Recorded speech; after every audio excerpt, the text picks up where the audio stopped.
জেনে নিন সায়াটিকার কারণগুলো। সায়াটিক আমাদের শরীরের সবচেয়ে দীর্ঘ ও পুরু স্নায়ু।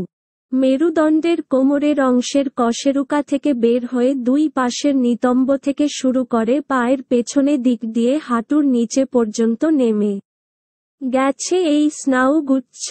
এই স্নায়ুতে কোনো কারণবশত চাপ পড়লে যে তীব্র ব্যথার সৃষ্টি হয়, চিকিৎসাবিজ্ঞানের ভাষায় সেটিকেই বলে সায়াটিকা। সায়াটিক নার্ভের সংকোচনের কারণেও এই ব্যথার সৃষ্টি হতে পারে। সায়াটিকার কারণ কি? সায়াটিকার একটি গুরুত্বপূর্ণ কারণ হল ডিস্ক হার্নিয়েশন বা পিএলআইডি। মেরুদণ্ডের ডিস্কের মধ্যে জেলির মতো নরম যে অংশটি রয়েছে, সেটি যখন বের হয়ে এসে পাশে থাকা নার্ভে চাপ দেয়, তখন এরকম সমস্যা হয়। এই ব্যথা পায়ের দিকে নেমে আসে। অন্যান্য কারণের মধ্যে রয়েছে আঘাতজনিত স্নায়ুতে চাপ, কোমরের হাড় বেড়ে গিয়ে স্নায়ুতে চাপ পড়া, মেরুদণ্ড বাঁকা হয়ে গেলে স্কোলিওসিস, নার্ভের ওপর চাপ পড়ে, কোমর বা নার্ভের পাশে কোথাও টিউমার হলে, স্পন্ডাইলোলিস্থেসিস বা মেরুদণ্ডের একটি হাড় আরেকটির ওপর সরে গেলে, গর্ভবতী নারীদের অনেক সময় এ ধরনের ব্যথা হতে পারে।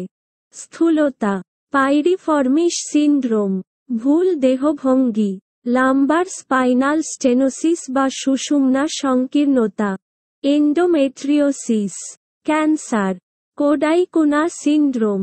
গবেষণায় দেখা গেছে 40 থেকে 59 বছর বয়সের মধ্যে এটি বেশি দেখা যায়। নারীদের তুলনায় এই সমস্যায় বেশি আক্রান্ত হন পুরুষেরা।